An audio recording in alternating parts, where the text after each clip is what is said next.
first came to Christ, I was sitting at a table. I was like a secretary in New Zealand, and there was a guy there who, when I looked at him after understanding, like, there's demonic stuff going on in this world, I said, he just looks like a agent of darkness. And I guess I wasn't really even at Christ yet. I wasn't. But I remember he came over, and after I had said that to myself, he's an agent of darkness, he like slammed this ruler on the table and told me to wake up. It was really out of order. And so I was watching YouTube, and this premiere came on, and it was some show about a woman who had a girlfriend and they were pregnant. Some guy came up to her as she was ordering a drink and had asked her if he wanted her to buy the drink or something like that. And she said no. And he started to get like really aggressive with her. So what I got from it was that same situation. When you have something, the enemy is going to try to kill, steal, and destroy it. Because, the pregnancy represents the birth of like Christ or the birth of something dark type deal. And so entities are going to come and they're going to try to destroy it, just like Herod tried to destroy Christ. And if you're birthing something dark, then it means that entities can come and torment you as well. And so I say that because the last 2 days I've just gotten into these confrontations for no reason. These are like in real life too, not on YouTube or anything, because people always come to me on YouTube and they're always talking crap. But like more people talk crap to me on YouTube than anyone in my daily life. But anyway, so I got in an argument with some people.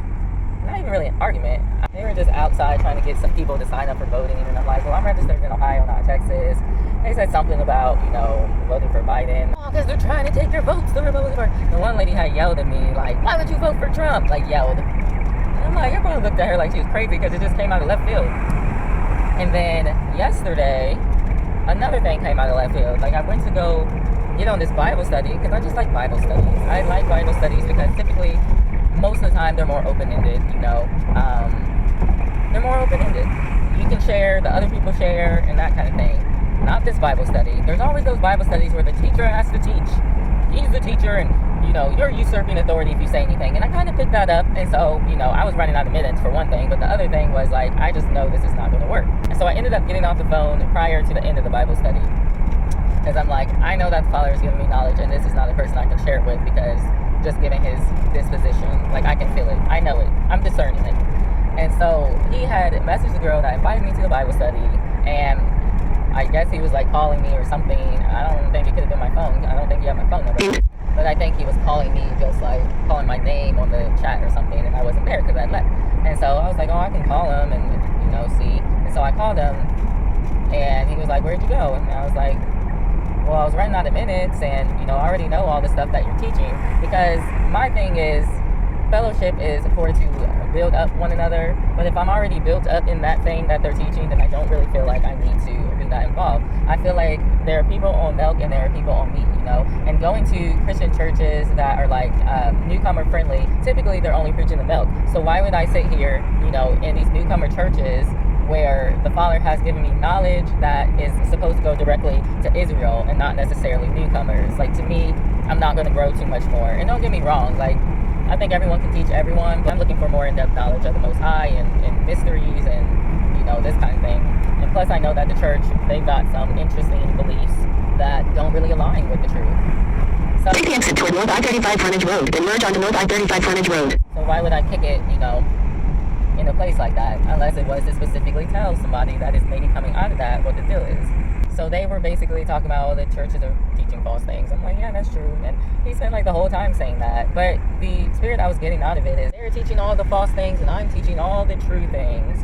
And I got all this knowledge and all this wisdom, and I can't be told anything else. I'm all knowing. That's actually not how it works. We know in part. We prophesy in part.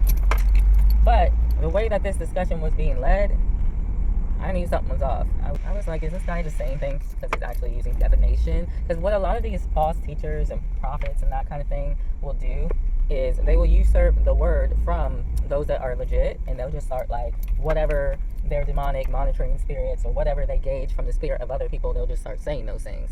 And it can be something false too. And that's the thing, like, if a prophet's legit, he's not going to say the false thing mixed with the truth, And so I was like, well, maybe that's what's happening. I just feel like they're not telling me anything and there's no organization to this conversation. So I ended up leaving. And so I had told him, you're just, I'm not in this situation anymore. Like, I've done all this type deal. And he was like, your church hopping, like, yelled. I was like, who are you talking to? Like, who are you talking to? First off, I don't go to church. Secondly, I barely even congregate with people. Barely. Because look, a lot of people out here are under the false churches, and a lot of people out here are under false teachers. A lot of people out here don't want to listen to the truth. And so it's very rare that I congregate with people. Just very rare. Oh, you should be happy and you should be elated that you found people that preach the truth. And these are things that the enemy was putting on my mind recently. And so I knew when he said that this is the enemy. And so he made it seem as though, the people that are coming to him, they're complete. And I'm thinking to myself, well, not thinking, I was like, you're complete in Christ, okay? Not you. And on top of that, they would have no need to learn from you if they were complete, because he said one is your teacher. He said at some point, we're not going to have to teach one another. And so he just kept making excuses. And then I just knew he was using divination and, I don't know, just getting accusatory. And so I was going back and forth with him. Like, I started talking over him and getting real angry and upset, because you're not going to try to put me under your authority. You just came into my life 5-6 years after Christ did. Who do you think you are? I'm asking the Father for things. I'm asking for understanding. I'm asking for wisdom, knowledge, discernment, all these kinds of things. I don't need you to teach me, is what I told him. And so it was just weird. But the Father had given me a dream that night. There was a spirit attacking me, and it was coming from this guy. And what he showed me was 4 pictures, and one was of, like, they were like not anime, but drawings, and it was black in the background, and then the foreground pictures were grayish. And one picture was a picture of, like, what kind of looked like a reaper, but there was no face there, and then the Illuminati sign. And what had initially happened was the Freemason sign was there, and then the hand, the Illuminati sign that, like, a lot of football players and Jay-Z do. And then there was 2 other ones. I don't know what the other ones were, but the Lord was basically showing me that he's some kind of warlock, probably a Masonic warlock. And so it's no coincidence that happened. So I'm saying this all to say that there's going to be people that are going to come to you, and they're going to try to press you, because Satan wants you to come under his dominion, all right? He doesn't want you talking to the Most High and having that connection with the Most High, because if you do, then you can't be destroyed. So just be aware that just because you're being yelled at or persecuted doesn't mean that you're doing something wrong, okay? This is the point where the devil's trying to squash out the seed of the Most High. So you guys be blessed and have a good one. Bye.